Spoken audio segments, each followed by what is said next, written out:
Nig sa isang unan. Ginising siya ng mga alagad at sinabi, "Guro, baliwala ba sa inyo kung mapahamak kami?" Bumangon si Jesus at sinaway ang hangin. "Tigil!" At sinabi sa lawa, "Tumahimik ka." Tumigil nga ang hangin at tumahimik ang lawa. Pagkatapos sinabi niya sa mga alagad, "Bakit kayo natatakot? Hanggang ngayon ba'y wala pa rin kayong pananampalataya?" Natakot sila ng labis at namangha.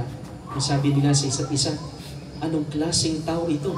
Pati hangin at lawa ay sumusunod sa Kanya." Purihin natin ang Panginoon sa pagpapasa at pagkarinig ng Kanyang mga banal na salita. Maraming salamat po. Maaari mo tayong upo.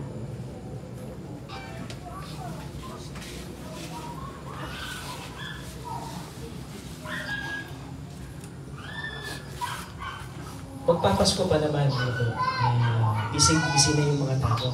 Napakarami nilang ginagawa. Gusto nila lahat ng yung gusto nila lahat ng gusto nila ay mabili nila kung mapasa kanila.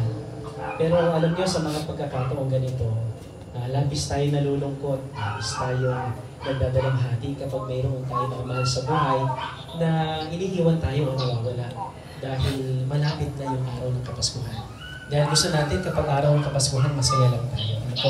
Pero ngayong oras na ito ay nagdadalamhati tayo dahil yung kaibigan natin, yung kapatid natin, yung mahal natin sa buhay na si Kuya Rogelio ay nawala sa piling natin. Pero gusto ko pong malaman ninyo, mga kapatid, na sa mga ganitong pagkakataon, hindi lang lungkot yung kailangan at dapat maramdaman ng bawat isa sa atin.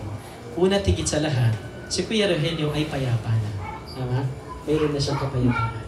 Buti pa nga siya, wala na siyang problema. Hindi niya problemahin yung mga inaanak niya na bibigyan niya sa Pasko. Pero tayo may maraming mga inaanak. Problema natin kung saan natin kukunin yung ibibigay natin sa kanila.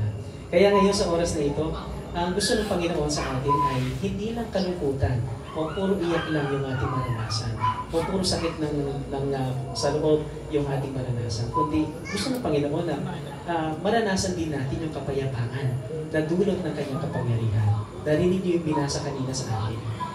Sa kabila ng malakas na bagyo na pinagdaanan ng mga alagad na ito, ay parang nakalimutan nila na kasama nila itong si Jesus. Na si Jesus na makapangyarihan sa lahat. Pero